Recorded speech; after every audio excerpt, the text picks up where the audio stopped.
Hi, today's video is a quick guide to choosing your permanent makeup artist. There's some really obvious kind of no-brainers.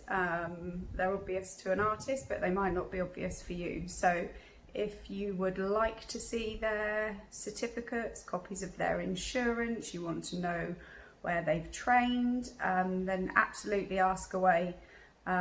If they're not publicly displayed, then they should be readily accessible for you to have a look at. Hygiene's a massive part of our training. Health and safety across all aspects is very important. So have a look around the room. Is there a sharps bin? Do they dispose of their clinical waste properly? Ask them to talk you through how they prepare and wrap their machines. Don't be afraid to ask the question. Most people who do it well are kind of geeky about it, and given half the chance will make you wish you'd not asked the question because they'll love a bit of detail.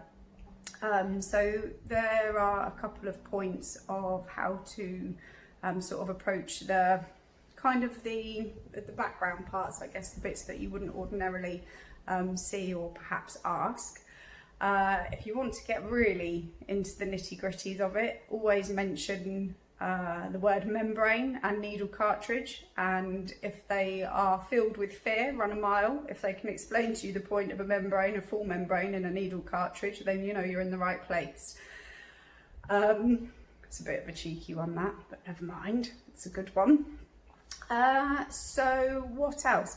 I think, to be honest with you, you can normally establish a certain understanding of whether or not you trust that person from having a look at their website, having a look through their social media, check their Google reviews, check their Facebook reviews. I have plenty of clients who would happily give a testimonial if a potential client would like to speak to them and ask them about the experience. So there's lots of ways you can really establish trust before you meet your artist. And I guess if you didn't trust them to that point, potentially you wouldn't come and meet them, which is a fair point. I think when you meet them, I can only really relay this to you in a particular instance that happened to me. So back in the day, I used to get my eyebrows shaped by other people. I went to a beauty salon. I've been going there for years. It was a different lady, and she had incredibly thin eyebrows, and I had patchy brows, but more of them than she did. And I kind of thought in my gut, God, you know what? I'm not sure, because if that's her preferred style, does that give me confidence in what she's potentially going to do to me? So I said to her, I really don't want thin brows. I just want you to tidy them up. Please don't make them super thin. And as the first, half a brow was removed, I could tell that she hadn't listened to me at all. She just hadn't listened. She just carried on and did what she wanted. So I guess part of me saying, if you feel like worst case scenario, you're going to end up with the style or the preferred style of the person who's doing your treatment, you have to ask yourself, is that what you would be happy with? Because I was not happy. So ask them, structure your questions in a way that they can repeat back to you what you've heard. Have you been offered a copy of your consultation forms, your treatment plans, where they capture your preferences? Are people asking you about your skin type, lifestyle, skincare products, routines? What do you want? What don't you want? Which one's your favourite brow? You're absolutely making an investment financially and on your forehead.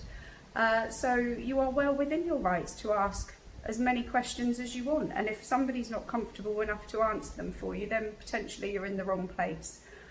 You should be well informed, you should feel confident, you should know that if something goes wrong with your aftercare, or you go on some medication, or something completely random happens that affects the healing of your brows, or that you can go to them, you can trust them. I had an example of this actually some years ago, before I'd even qualified in microblading. which was years before I converted to machine. A lady found out I was going to be training, and she'd had her brows done somewhere else. She'd received really shoddy client care, and didn't have a great experience, and she said, I know you and I trust you, so I'm going to wait until you've qualified. And I mean, I was kind of blown away by that. Not many people wait for somebody to train in something to then become one of their first clients, but she did. And you know, that's fabulous. I'm like, you know, that's the kind of thing that makes you feel warm and fuzzy inside. So ask the questions, establish the trust. You know, if the whole world falls apart, do you feel that you could walk back in, no questions asked, made to feel comfortable enough to discuss any concerns that you might have or any worries? People should be really accessible to you for aftercare as well, because everybody has a different experience. So there you go. There's some more than 5 minutes worth of things that you can do and how you should choose your artist. I'll probably try and put together a shorter bullet point little Canva snippet to put on the end here. But any questions, or if you just would like a second opinion about some advice that you've been offered by another artist, I'd be happy to help.